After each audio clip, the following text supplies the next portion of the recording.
저희에게 주신 하나님의 말씀은 로마서 15장 1절에서 7절입니다. 믿음이 강한 우리는 마땅히 믿음이 약한 자의 약점을 담당하고 자기를 기쁘게 하지 아니할 것이라. 우리 각 사람이 이웃을 기쁘게 하되 선을 이루고 덕을 세우도록 할지니라. 그리스도께서도 자기를 기쁘게 하지 아니하셨나니 기록된 바 주를 비방하는 자들의 비방이 내게 미쳤나이다 함과 같으니라. 무엇이든지 전에 기록된 바는 우리의 교훈을 위하여 기록된 것이니 우리로 하여금 인내로 또는 성경의 위로로 소망을 가지게 함이니라. 이제 인내와 위로의 하나님이 너희로 그리스도 예수를 본받아 서로 뜻이 같게 하여 주사 한 마음과 한 입으로 하나님 곧 우리 주 예수 그리스도의 아버지께 영광을 돌리게 하려 하노라. 그러므로 그리스도께서 우리를 받아 하나님께 영광을 돌리신 것 같이 너희도 서로 받으라. 아멘. 우리 목사님 나오실 때 힘차게 박수로 환영합시다.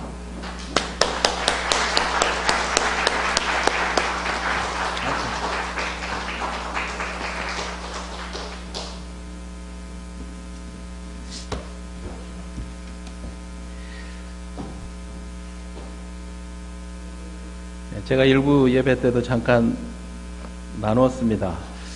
오랜만에 이렇게 한국에 와서 돌아다니면서 드는 느낌이 내가 이렇게 이방인과 같다는 그런 생각이 들었습니다. 뭐가 그렇게 많이 바뀌었는지 버스 한번 타는 것도 쉽지가 않고 전철 타는 것도 옛날 같지 않고 막 헤매고 다니고 그러면서 이렇게 다니면서 드는 생각이 제가 이제 미국에 간 지가 96년이니까 한 16년 되었는데 아직도 미국이 서툴고 또 한국에 오니까 한국도 서툴고 나는 어디로 가야 되는가 하는 그런 좀 처량한 마음이 들었습니다. 그런데 제가 어젯밤에 택시를 타고 이 교회에 이렇게 들어오면서 하나님이 편안한 마음을 주시더라고요. 이곳이 바로 내가 있어야 될 곳이구나, 하나님의 집이구나 하는 그런 느낌을 받았습니다. 이렇게 앞에서 설명을 우리 목사님이 잘 해주셨는데 저는 지금도 그냥 형님이라고 부르는 게 훨씬 편합니다. 아까 소개한 우리 집사님도 제가 감히 집사님이라는 말이 안 나오고 형님이라는 말이 나옵니다. 그 지난번에 오셨을 때 저희 장모님이 계셨는데 얼마나 저희 장모님한테 잘하시는지 제가 옆에서 시기심이 날 만큼 저희 장모님한테 잘하시더라고요. 그래서 지금 저희 장모님 한국에 계시는데 목사님 잘 계시냐고 와서 안부 전하라고 그렇게 인사를 주시더라고요. 오늘 말씀의 제목이 믿음이 강하다는 것이 도대체 무슨 뜻인가?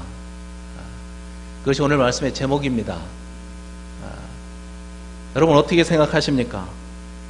우리가 보통 그러잖아요. 그 어떤 사람을 두고 저 사람은 믿음이 강한 사람이야, 믿음이 좋은 사람이야. 또 어떤 사람에 대해서는 저 사람은 좀 믿음이 약해, 이렇게 표현하잖아요. 그 믿음의 강약을 따지는 그 기준이 뭐냐는 겁니다. 참 애매하죠?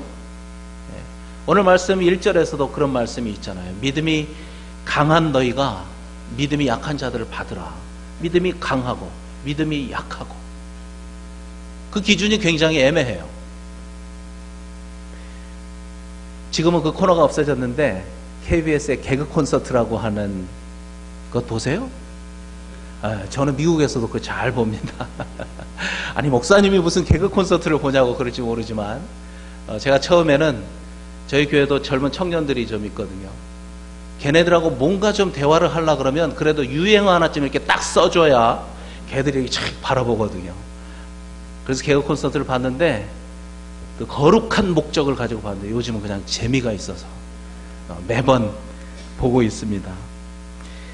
그 개그 콘서트에 나오는 개그맨들이 그 한순간 사람을 웃기려고 그 아이디어를 짜내는 걸 보면 설교를 준비하고 있는 제 심정이 생각이 나요.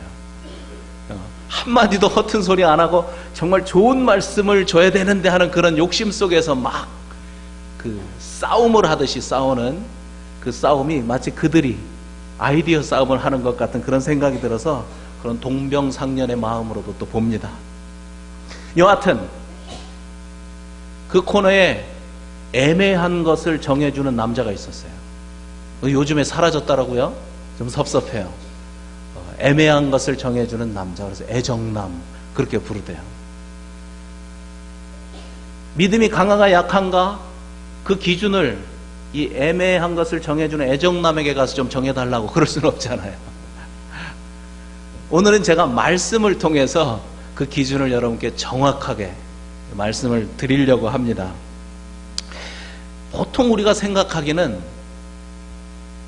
기도를 많이 하는 사람들, 그런 사람들이 믿음이 강하지 않을까 그렇게 생각합니다. 사실 뭐 그게 틀린 생각은 아닙니다. 또 어떤 사람들은 성경 말씀을 많이 읽고 공부하고 그래서 성경에 대해서 많은 지식을 가진 사람들, 성경 퀴즈데이 하면 무조건 1등 하는 사람들 있잖아요. 그런 분들이 믿음이 강한 사람이 아닐까 그런 생각을 하기도 합니다. 물론 그것도 일리가 있습니다. 또 헌금을 많이 하는 사람들, 또 바쁘지만 시간을 내서 교회에 나와서 열심히 봉사하는 사람들, 신앙의 경력이 막 수십 년 되는 사람들, 이런 사람들이 믿음이 좋지 않을까. 물론 나름대로 이유는 있지만 그러나 그것이 정확한 기준은 아닙니다. 조금 전에 우리가 읽었지만 1절 말씀을 다시 한번 잘 보시면 그 기준이 나와 있습니다. 한번 다시 보십시오. 1절 보니까 믿음이 강한 우리는 마땅히 믿음이 약한 자의 약점을 담당하고 자기를 기쁘게 아니할 것이라 이렇게 말씀합니다. 어떻게 기준이 눈에 보입니까? 믿음이 강한 사람인가 믿음이 약한 사람인가, 그 기준은 한마디로 말하면 성숙한 인간관계다 이렇게 말할 수 있습니다. 성숙한 인간관계.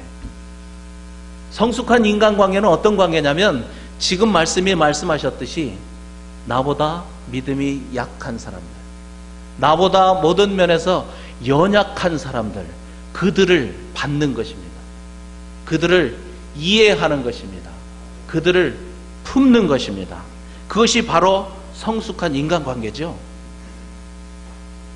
이것으로 인해서 믿음이 강한가 믿음이 약한가 알 수 있다는 것입니다. 내 주변에 있는 내가 생각하기에 믿음이 연약하다고 생각되는 그 사람들, 그래서 허물이 많고 다른 사람에게 때로는 비난을 받고 욕을 먹고 소외당하고, 이런 사람들에 대해서 여러분 그런 사람들과의 인간관계는 어떻습니까? 여러분 자신을 한번 생각해 보십시오. 그런 사람들과의 인간관계가 어떠냐는 겁니다. 이게 성숙한 인간관계인데 그 관계를 생각해보고 내가 믿음이 강한 사람인지 믿음이 약한 사람인지 판단할 수 있다는 겁니다.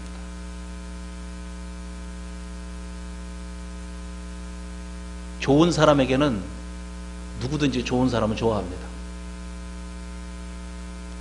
능력이 많은 사람들, 누구든지 그 사람 존경합니다. 그런데 조금 전 말씀드린 것처럼 믿음이 약해서 또 뭔가가 연약해서 허물이 많고 다른 사람들 보기에 약점이 많고 단점이 많고, 그래서 별로 환영받지 못하는 어디 가든 그런 사람들은 아무나 받을 수 없습니다. 그런 사람들은 믿음이 강한 사람들만 그들을 받을 수 있습니다. 믿음이 강한 사람들만.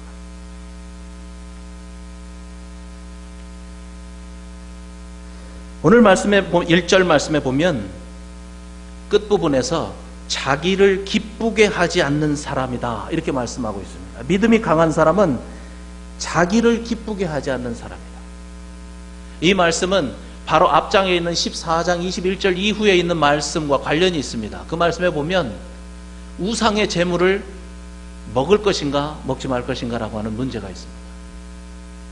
어떤 사람은 먹어도 된다, 어떤 사람은 먹으면 안 된다. 왜냐하면 우상 앞에 바쳐졌던 재물이니까 싸움이 벌어졌습니다.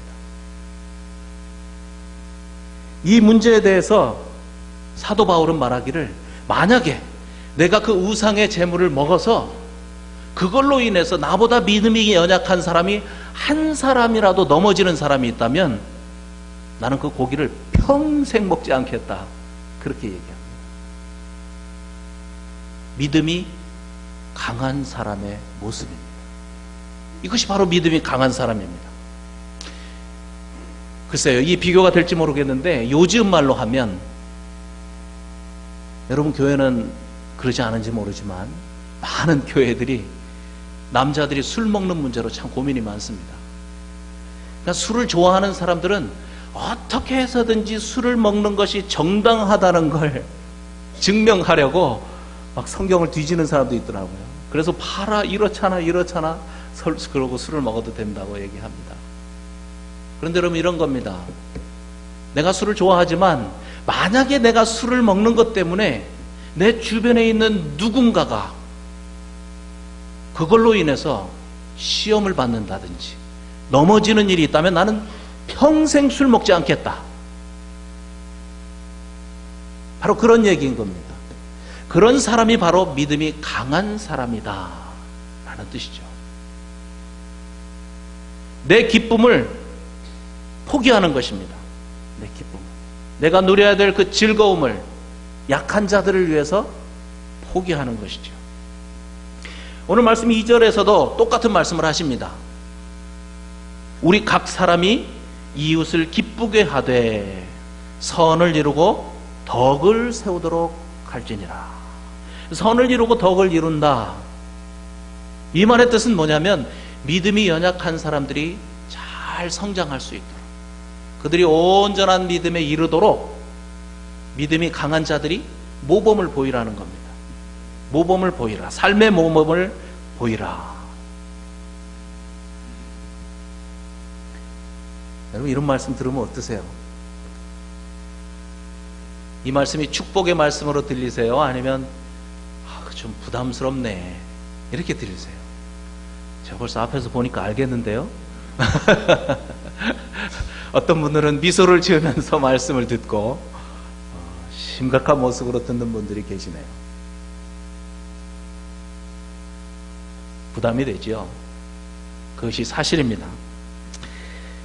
여러분도 읽어보셨는지 모르겠지만 그 청년 바보 의사라고 하는 책이 있습니다. 안수현이라고 하는 그 젊은 의사에 관한 얘기인데, 이 사람이 정말 오늘 말씀대로 믿음이 약한 사람들의 약점을 담당하면서 살았던 사람입니다. 자신의 기쁨을 포기하고 이웃들을 위해서, 이웃들의 기쁨을 위해서 살았던 그런 사람이더라고요. 책을 읽어보니까. 그 내용은 여러분이 한번 책을 사서 읽어보십시오. 그런데 이분이 군의관으로 군대를 갔다가 유행성 출혈열이라고 하는 병으로 젊은 나이에 죽게 되었습니다. 제대도 못하고. 그런데 이분의 장례식에 무려 4,000명이라고 하는 사람이 왔답니다. 4,000명. 한 젊은이의 죽음의 장례식에. 물론 그 중에는 이분이 의사였으니까 의사들, 간호사들, 또 병원에 뭐 관계된 그런 분들, 또 교회를 오랫동안 다녔기 때문에 교회 친구들, 후배들, 또 자기가 제자 훈련시켰던 그런 제자들, 뭐 이런 사람들, 또 군인들, 이런 사람들도 많이 있었겠지만 그 중에 특별히 식당에서, 그 병원에서 청소하시는 분들, 식당에서 일하시는 아줌마들, 침대 밀고 다니는 그런 도우미들, 심지어 매점 앞에서 구두를 닦는 아저씨도 그 장례식에 왔답니다.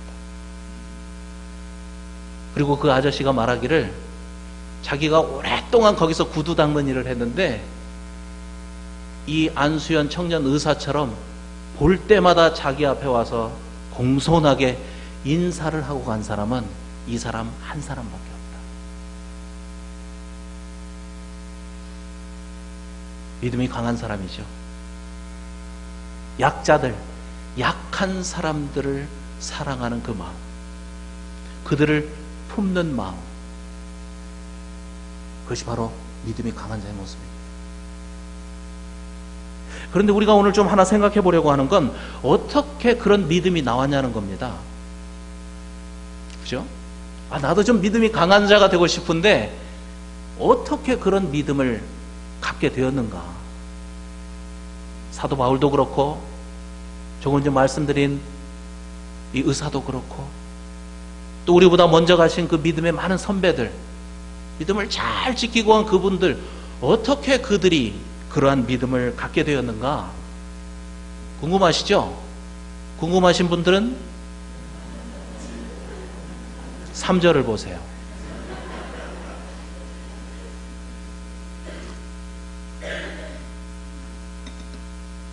같이 한번 읽을까요? 시작. 그리스도께서도 자기를 기쁘게 하지 아니하셨나니 기록된 바 주를 비방하는 자들의 비방이 내게 미쳤나이다 함과 같으니라.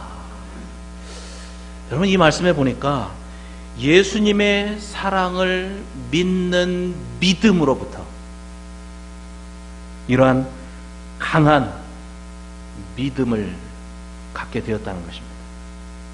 예수님, 우리가 잘 알듯이 하나님의 아들이십니다. 하나님이십니다. 영광의 보좌 위에서 영원토록 영광만 받으셔야 될 그분인데 그분이 이 땅에 오신 것입니다. 낮고 천한 곳에. 그리고 나같이 허물 많고 나같이 연약한 나를 위해서 그 많은 고통을 받으신 것입니다. 어려움을 당하셨습니다. 그리고 결국 십자가에서 못 박혀 죽으셨습니다. 여러분, 우리가 어떻게 강한 믿음의 소유자가 될 수 있는가? 바로 이 예수 그리스도의 사랑에 접속된 사람. 독생자를 포기하기까지 나를 사랑하신 그 하나님의 사랑, 그 아버지의 사랑에 강력하게 접속된 사람, 그 사람이 바로 믿음이 강한 사람이 되는 것입니다. 이 말씀을 우리에게 증거하고 있는 사도 바울, 바로 그 사랑에 접속된 분이었습니다. 예수님의 12 제자 마찬가지였습니다. 처음에는 그런 둥 마는 둥 이렇게 따라다녔지만 결국 그들이 예수님의 사랑에 접속되면서 믿음이 강한 자들이 되었습니다. 예수님의 제자들 한 사람 한 사람들에게 그런 모습이 있지만 특별히 요한, 사도 요한이 있죠. 요한은 별명이 있습니다. 우려의 아들이라는 별명이 있습니다. 무슨 뜻인지 짐작이 가시죠? 왜 그가 그런 별명을 갖게 되었는지. 우려, 천둥번개, 얼마나 성질이 급한지 모든 사람들이 요한만 보면 그냥 슬슬슬 피해버릴 만큼 시기심도 많고 성격도 아주 급했던 그런 사람이었습니다. 그런데 그가 사랑의 사도가 되었습니다. 예수님을 온전히 믿은 이후에 사랑의 사도가 되었습니다. 그 증거가 요한 1, 2, 3서입니다.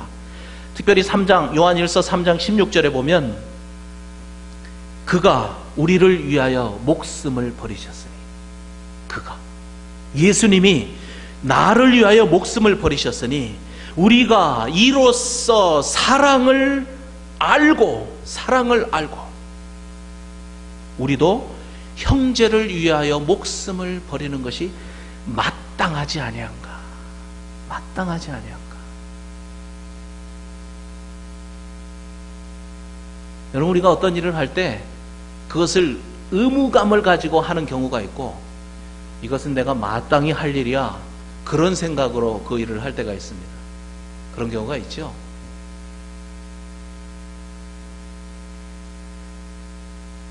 물론 의무감으로 할 때도 그 일을 이루어 나가고 그 일에 대한 열매를 거두기도 하지만, 그러나 그 일이 마땅하다고 여길 때 그 일에는 기쁨이 있습니다.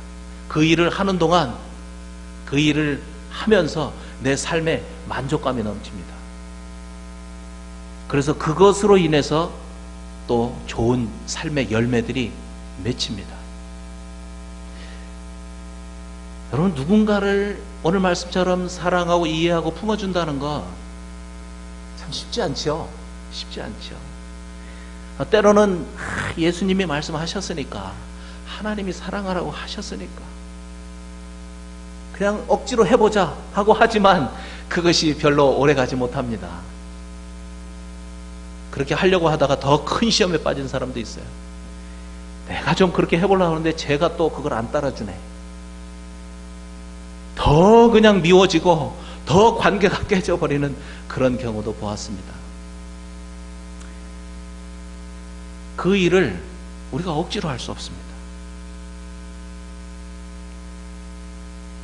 예수 그리스도가 나를 위해서, 나를 사랑하셨기 때문에 당하신 그 일, 행하신 십자가에서의 그 일, 그 사랑의 십자가에, 그 강한 사랑에 내 마음이 녹아질 때, 그 사랑에 내가 접속될 때, 나도 그 사랑으로 누군가를 사랑할 수 있게 되는 것입니다. 하나님 말씀하시잖아요. 내가 너희들 사랑한다. 그런데 내가 너희를 사랑하는 증거는 다른 것이 아니라 내가 가장 사랑하는 독생자를 너희에게 준 것, 너희를 위해서 죽게 한 것, 그것이 내가 너희를 사랑하는 가장 큰 증거다. 확실한 증거다. 로마서 5장에서 말씀하시죠. 저도 옛날에 그런 생각했어요. 저에게 좀 어려운 일이 생기면, 그리고 내가 계획했던 일들이 좀 잘 안 되면, 하나님 왜 이러세요? 왜 나만 미워하세요? 내가 무슨 죄가 있어요? 내 계획이 안 이루어지면 하나님이 나를 미워하는 줄 알았어요. 때로는 또 하나님께 막 기도하면 하나님 그 일을 이루어 주시잖아요. 그럴 때는 막 하나님 나를 사랑하시는구나. 너무 기분이 좋죠. 즐겁죠. 그런데 여러분, 그게 하나님의 사랑의 증거가 아닙니다. 그거는 그럴 수도 있고 이럴 수도 있습니다. 하나님의 확실한 사랑의 증거는 그런 데서 찾으면 안 되는 겁니다. 확실한 하나님의 사랑의 증거는 십자가입니다. 십자가입니다. 독생자를 이 땅에 보내시고 나를 위해서 죽게 하신 것, 그것이 하나님의 확실한 사랑의 증거가 됩니다. 사랑은 사랑을 받은 자만 사랑할 수 있습니다. 그 사랑에 접속된 사람만 오늘 말씀처럼 누군가를 품을 수 있고 누군가를 사랑할 수 있는 겁니다. 믿음이 강한 자가 되는 겁니다. 저도 그랬습니다. 여러분도 그렇고 저도 그렇고 정말 누군가를 위해서 희생하고, 특히나 그냥 내가 좋은 사람을 위해서는 그렇게 할 수 있겠는데, 앞에서 말씀드린 것처럼 믿음이 약해서 그냥 허물투성이고 모든 사람들에게 비난받고 쟤는 저래도 싸, 그런 사람들을 내가 품고 사랑한다는 것, 그거 정말 쉽지 않잖아요. 어려워요. 그런데 여러분, 한 가지 생각해야 될 게 있습니다. 여전히 그런 사람들에 대해서 그런 마음을 품고 있다면 이건 정말 심각한 문제입니다. 왜 심각하냐면요, 이것은 어떤 행위의 문제가 아니고 믿음의 문제이기 때문에 심각한 겁니다. 어떤 믿음의 문제인가요? 십자가의 사랑을 믿지 않는 겁니다. 십자가를 통해서 우리에게 나타내신 그 하나님의 사랑을 믿지 않는 겁니다. 그래서 그 문제가 심각하게 되는 겁니다. 여러분, 예수님을 믿지 않는다면 교회는 왜 오겠습니까? 하나님의 사랑을 믿지 않는다면 교회를 오는 의미가 없는 거죠. 10년, 20년, 30년, 40년 신앙생활하는 것에 대한 의미가 없는 거죠. 그래서 만약에 내 마음이 그렇게 싸늘해지고 누군가를 이해하고 감싸주고 품어주는 마음이 부족해졌다면 다른 노력을 할 것이 아닙니다. 신앙의 베이직으로 돌아가야 합니다. 신앙의 아주 근본으로 돌아가야 합니다. 그것은 바로 십자가죠. 십자가 앞에 가서 무릎을 꿇어야 합니다. 십자가를 더 깊이 묵상해야 합니다. 십자가에 관한 말씀을 더 집중해서 읽어야 합니다. 그래서 내 마음이 하나님께서 주신 그 사랑으로 내 마음에 감동이 일어나야 되는 겁니다. 저는 성경 가르치는 걸 참 좋아합니다. 그런데 좀 이기적인 생각인지는 모르지만 성경을 가르치고 나면 제 영이 살아나기 때문에 그렇습니다. 성경을 가르치고 나면 제 연약했던 그런 모습들이 다시 한번 세워지고 힘을 얻는 것을 제가 느낍니다. 저희 교회에서 원투원이라고 하는 성경 공부를 이제 처음 오는 분들은 이렇게 가르치고, 제가 캠퍼스에 가서 학생들을 이렇게 그룹을 만들어서 가르치고 그럽니다. 이 성경 공부는 굉장히 기초적인 성경 공부입니다. 1과는 하나님은 누구신가, 2과는 죄란 무엇인가, 그 죄에 대해서 2번에 걸쳐서 공부를 합니다. 2과에 걸쳐서. 그리고 예수님은 누구신가, 예수님은 무슨 일을 하셨는가, 어떻게 그 예수님을 믿는가. 여러분 정말 베이직한 거죠. 너무나 기초적인 성경 공부죠. 제가 아마 그 성경 공부를 100번 이상 했을 겁니다. 그런데 그 공부를 가르칠 때마다 가장 은혜를 받는 사람은 가르치는 저입니다. 아니 그걸 그렇게 많이 가르쳤는데도 그 말씀을 또 내 입에 담고 가르칠 때 제 영혼을 터치하십니다. 십자가를 통한 하나님의 사랑이 다시 제 마음속에서 이렇게 회복되는 것을 느낍니다. 제가 왜 이 원투원이라고 하는 작은 책을 선택했냐면, 제가 이제 이 예배를 마치고 가야 될 청암교회라고 하는 교회가 있는데 그 교회에서 20여 년 동안 제가 신앙생활했습니다. 그곳에서 청년부 때 이 책을 가지고 그룹 공부를 하다가 예수님을 만났습니다. 인격적으로. 물론 저도 어려서부터 신앙생활했습니다. 그것도 그냥 대충 하지 않고 열심히 다녔습니다. 제가 음악을 했기 때문에 더군다나 뭐 음악하는 사람 교회에서 환영하잖아요. 성가대도 하고 성가대 지휘도 하고 대학교 다니면서도 그렇게 열심히 하고, 고향에 있는 친구 다 잊어버릴 만큼 고향에 갈 시간도 없이 교회를 섬겼습니다. 그런데 제가 군대를 갔다 와서 다시 교회로 이렇게 가게 되었는데 대학교 4학년 때였습니다. 갑자기 저한테 의심이 들어왔습니다. 내가 정말 하나님을 믿고 있는 것인가? 내가 열심히 지금 교회는 오고 있는데 왜 교회를 오고 있는지 갑자기 제 가슴이 텅 비어버린 것 같은 그런 생각이 들었습니다. 아니 그렇다면 이거 너무나 억울한 일 아닌가? 내가 수십 년을 지금 신앙생활했는데 하나님이 안 계시다면 도대체 나는 무슨 일을 지금 하고 다녔는가? 그런 생각이 제 가슴에 들었습니다. 그래서 제가 기도하기 시작했습니다. 하나님 정말 계시다면 저에게 뭔가 좀 증거를 보여주십시오. 증거. 그래서 어느 날은 이렇게 잠을 자기 전에 기도했어요. 오늘 밤은 꿈에 좀 한번 찾아오시죠. 그래서 제 이름을 좀 한번 영문아, 나는 진짜야. 그리고 한번 말씀해 주시면 내가 그냥 딱 그거 붙들고 잘 믿을 것 같은데 막 그러고 또 기도하고 잤어요. 아침에 일어나 보니까 별일 없네. 그런 세월을 좀 보냈습니다. 그런데 포기하지 않고 계속 하나님이 갈급한 그런 마음을 기도하면서 이렇게 지냈습니다. 그런데 이 성경 공부를 만났습니다. 물론 이 안에 있는 그 말씀들, 제가 어렸을 때부터 너무나 잘 알고 있는 그런 말씀들이었습니다. 그런데 그 말씀들이 제 가슴을 찌르기 시작했습니다. 눈물을 흘리고 회개하고 뜨거운 가슴으로 주님을 만났습니다. 인격적으로 이분이 진짜 계시구나. 그분을 만나고 나니까 온 세상이 변해버렸습니다.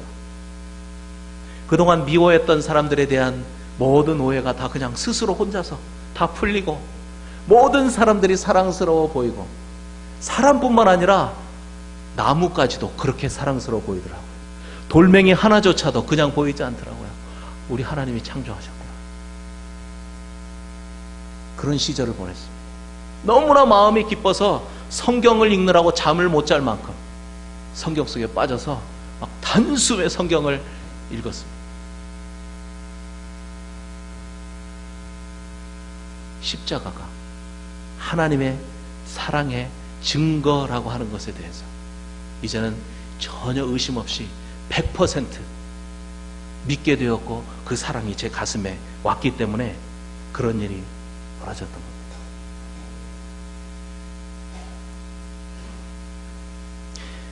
오늘 말씀 4절에 보면 무엇이든지 전에 기록된 바는 우리의 교훈을 위하여 기록된 것이니 우리로 하여금 인내로 또는 성경의 위로로 소망을 가지게 함이니라.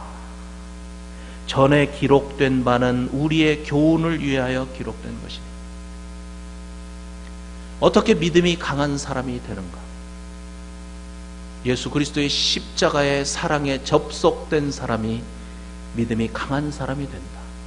어떻게 예수 그리스도의 십자가와 접속될 것인가? 우리에게 교훈으로 기록하신 말씀을 통해서 말씀을 통해서 그 십자가와 접속될 수 있습니다. 그래서 제가 간증했습니다. 제 아들에게도 얘기했습니다. 이제 대학교 졸업하고 직장 생활하느라고 집을 떠났는데 너 주일학교 선생님 해라. 다른 여러 가지 사역들도 있지만 뭐 음악도 꽤 하니까 뭐 찬양팀도 하고 그러지만 주일학교 선생해라. 말씀을 가르치는 동안 자기가 배우고 자기의 입으로 말씀을 시인하면서 가르칠 때 자기의 영이 사는 겁니다. 여러분이 다 주일학교 교사는 될 수 없지만 말씀을 통해서 우리의 영이 회복될 수 있는 것입니다. 16세기 청교도인 중에서 윌리엄 펄킨스라고 하는 사람이 있습니다. 이분이 얘기하기를 하나님이 우리의 일에 성공을 주시는 것이 복이 아니라 시험일 수 있다. 이렇게 얘기했습니다. 무슨 시험인가? 하나님께서 그 주신 성공을 어떻게 사용하는가? 그 테스트를 하신다는 겁니다. 하나님이 주신 그 성공을 가지고 내 이름이나 날리고 그 돈으로 내 아파트 평수나 늘리고 좋은 자동차나 사서 타고 다니고 명품 걸치고 입고 다니고 그런다면 그 성공은 세상 사람들 보기에는 부러워하고 성공했다고 박수 쳐주지 모르지만 하나님 앞에서는 그런 성공은 아무 의미가 없는 것입니다.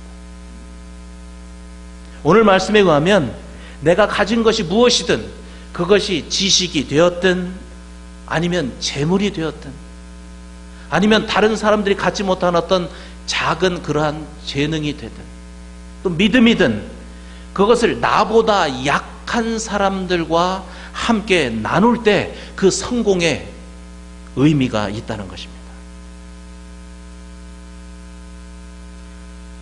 저는 확실히 믿습니다. 하나님은 우리가 할 수 있는 일을 명령하십니다. 여러분도 오늘 말씀을 들으면서 어떤 생각을 하시는지 모르겠어요.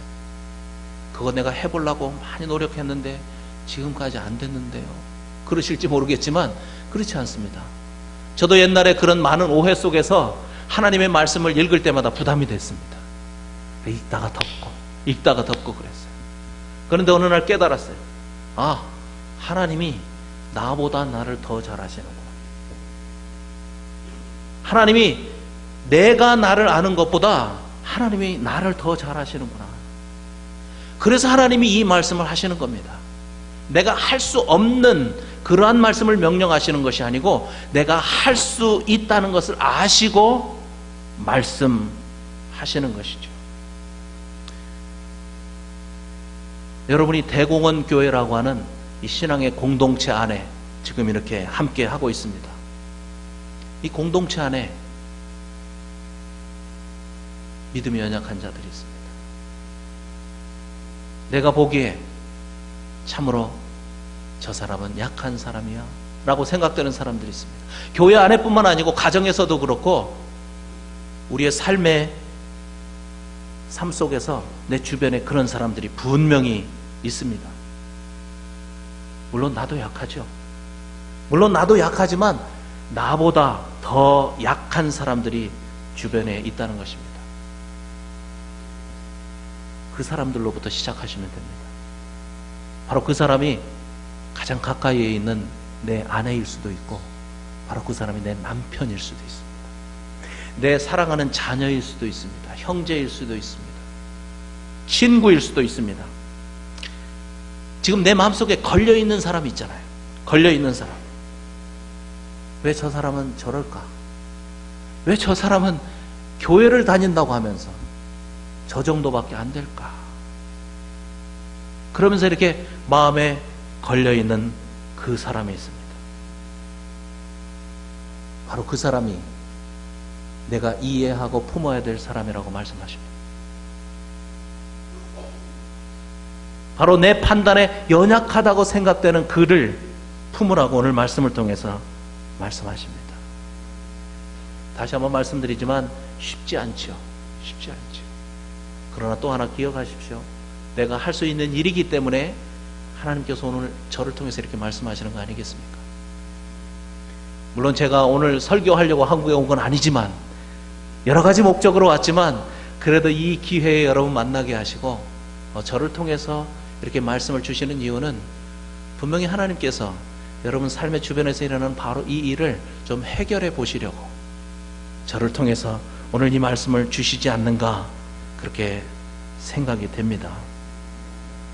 여러분, 오늘 이 말씀을 순종하실 때 물론 우리의 사랑을 받는 그 지체, 그 형제, 그 친구가 참 좋겠지요. 그러나 더 중요한 것은 그렇게 말씀을 순종하는 우리의 믿음이 이 일을 통해서 성장하는 그런 축복을 누리게 된다는 겁니다. 오늘 우리 마지막 말씀 7절 말씀 함께 읽고 말씀을 마치려고 합니다. 한번 같이 보시겠습니다. 7절 시작. 그러므로 그리스도께서 우리를 받아 하나님께 영광을 돌리심과 같이 너희도 서로 받으라. 너희도 서로 받으라. 그것이 바로 하나님께 영광이 된다, 이렇게 얘기합니다. 저희 교회 모토가 하나님께 영광, 우리에게는 기쁨. 하나님께 영광 그러면 대단한 거 생각하죠. 나 같은 게 어떻게 하나님께 영광 돌릴 수 있겠어? 오늘 말씀해 보니까 어떻게 하면 영광이 된다고 말씀하십니까? 서로 받으라. 서로 받으라. 서로 받으라. 그동안 맺혔던 그런 관계를 풀고 서로 받을 때 그걸 통해서 하나님이 영광 받으신다는 겁니다. 물론 여러 가지 방법이 있죠. 하나님께 영광 돌리는 방법이 있지만 오늘 말씀은 우리가 서로 받을 때 그것이 하나님께 영광이 된다고 합니다. 여러분도 아까 예배 중에 일어나셔서 서로 안아주고 손잡아주고 축복해주고 그러면서 막 인사하셨죠? 저희 교회도 그렇게 합니다. 막 한참 동안 떠들고 막 앞뒤로 다니면서 인사합니다. 그런데 어떤 분이 저희 교회 새로 왔는데 한국에서 신앙생활 하다가 이렇게 신학교수에 와서 저희 교회 예배에 참석했다가 그것을 보고 다른 교회로 갔습니다. 아니 어떻게 경건한 예배 시간에 막 앞뒤로 다니면서 막 떠들고 뭐 잘 있었냐고 그러고 그거 사람들 좋아하는 거 아닌가 오해를 한 것 같습니다. 아닙니다. 그 시간에 하나님이 영광을 받으십니다. 우리가 서로 반갑다고 인사하고 우리가 서로 사랑한다고 고백하고 서로 막 축복하고 그때 하나님이 위에서 보시고 영광을 받으시는 겁니다. 서로 받아주는 것. 여러분 영광을 돌리십시오. 이 말씀을 통해서 누군가를 품어줌으로써 누군가를 이해해 줌으로써 누군가를 용납함으로 인해서 하나님께 영광 돌리시기 바랍니다. 그런데 또 하나가 있습니다. 저희 교회 이름이 기쁨의 강 교회입니다. 하나님을 믿는 그 기쁨이 얼마나 큰지 제가 교회 이름을 그냥 기쁨이라고 지으려고 했는데 뭔가 부족한 게 있는 것 같아요. 그래서 거기다 기쁨의 강이라고 붙였습니다. 강은 뭐죠? 흘러가는 거죠. 내가 믿음 가운데서 갖게 된 그 기쁨을 나만 그냥 누리는 것이 아니라 다른 곳으로 흘려보내야 되겠다. 그래서 그것이 우리 교회의 비전이 되었습니다. 하나님께 영광을 돌리면 하나님께서 우리의 삶을 기쁨으로 축복하십니다. 기쁨이 우리의 삶의 목적이 되면 안 됩니다. 그것은 우리의 삶의 목적이 될 수 없습니다. 하나님께 영광 돌리는 것이 우리의 삶의 목적이 되어서 우리의 삶을 그 부분으로 이끌어가고 실제로 그런 삶을 살면 기쁨은 하나님이 주시는 것입니다. 오늘 말씀을 들으신 여러분이 말씀대로 순종함으로 인해서 하나님께 영광을 돌리시고 기쁨이 충만한 그런 삶을 사시기를 축복합니다.